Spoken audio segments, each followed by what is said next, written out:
नमस्कार, आप देख रहे हैं वीके न्यूज और मैं युधिष्ठिर उपाध्याय। लद्दाख की गलवान घाटी में चीनी सेना की ओर से भारतीय सेना के साथ की गई गुस्ताखी के बाद से ही पूरा देश आक्रोश में है। चारों तरफ से चीन को सबक सिखाने की मांग की जा रही है। इसके साथ ही अब चीन को आर्थिक रूप से नुकसान पहुंचाने के लिए भी मुहिम छिड़ गई है। पूरे देश में चीन के खिलाफ प्रदर्शन जारी है। जगह जगह लोग चीन के राष्ट्रपति शी जिनपिंग की तस्वीर जला रहे हैं और चीनी सामान का बहिष्कार कर रहे हैं। अपने घरों से चीनी सामान निकालकर उसकी होली जला रहे हैं। मगर फिर भी लिबरल गैंग और चीन का चाटुकार गैंग धोखेबाज चीन के समर्थन में दिख रहा है। ये गैंग खाता तो देश का है, मगर इसका दिल दुश्मन देशों के लिए धड़कता है।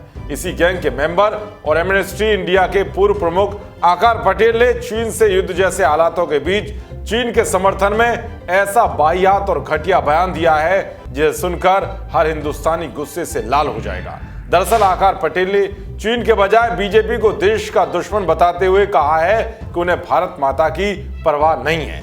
चीन की सेना के साथ लद्दाख सीमा क्षेत्र में हुई हिंसक झड़प के बाद आकार पटेल की तरह ही कई भारतीय बुद्धिजीवियों ने अब चीनी सेना की ओर से बरती जाने वाली बर्बरता पर आंखें मूंद लेने का फैसला लिया है। साथ ही वो अब सत्तारूढ़ बीजेपी को देश का सबसे बड़ा दुश्मन बताने में व्यस्त है।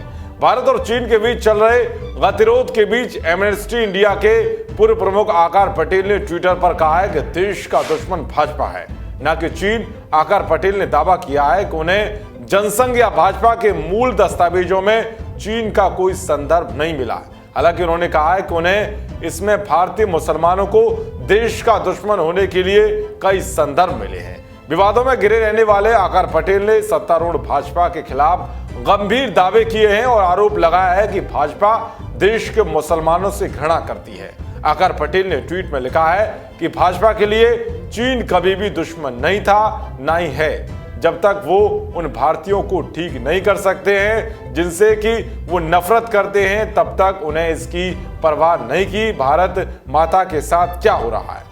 पटेल ने कहा है कि चीन सिर्फ एक प्रतिद्वंदी है जिसके रणनीतिक उद्देश्य हैं। आकार पटेल के मुताबिक चीन हमें आंतरिक रूप से नष्ट करने की कोशिश नहीं कर रहा है, लेकिन भाजपा कर रही है। सोचिए, जब पूरा देश चीन के खिलाफ एकजुट है और उससे सबक सिखाने की मांग कर रहा है, ऐसे समय में आकार पटेल जैसे व्यक्ति जिन्होंने अक्सर भारत के हितों के खिलाफ काम किया है, वो स्वयं के राजनीतिक एजेंडे को आगे बढ़ाने में व्यस्त हैं। कैसे लोग भारतीय कहलाने लायक हैं या ऐसे लोगों से क्या उम्मीदें की जा सकती हैं? वैसे आपको बता दें कि आकार पटेल का विवादों से पुराना रिश्ता रहा है। इन्होंने हमेशा से ही भारत में अशांति फैलाने का काम किया है। इसी के चलते हाल ही में आकार पटेल के खिलाफ आईपीसी की धारा 505 भी, धारा 153 और धारा 117 के तहत मुकदमा दर्ज किया गया था। उन पर ट्वीट के जरिए दलितों और मुस्लिमों को अमेरिका जैसे दंगे भारत में करने के लिए उकसाने का आरोप लगा था। पटेल ने ट्वीट कर कहा था कि देश के मुस्लिम और दलित उसी तरह का विरोध प्रदर्शन करें जैसा अमेरिका में जॉर्ज फ्लॉयड की हत्या के बाद से चल रहा है। भले ये नफरती और भड़काऊ गैंग देश में सौहार्द बिगाड़ने के लिए मोदी सरकार के खिलाफ प्रोपेगेंडा फैलाने में लगा हुआ हो, मगर इनके सारे मंसूबे फेल हो रहे हैं, क्योंकि अब ऐसे लोगों के बारे में देश की जनता भली भांति परिचित हो चुकी है और इनके झूठे प्रोपेगेंडा को भी बेनकाब कर रही है। देश और दुनिया की तमाम खबरों को पाने के लिए देखते रहिए वीके न्यूज। जय हिंद, जय भारत।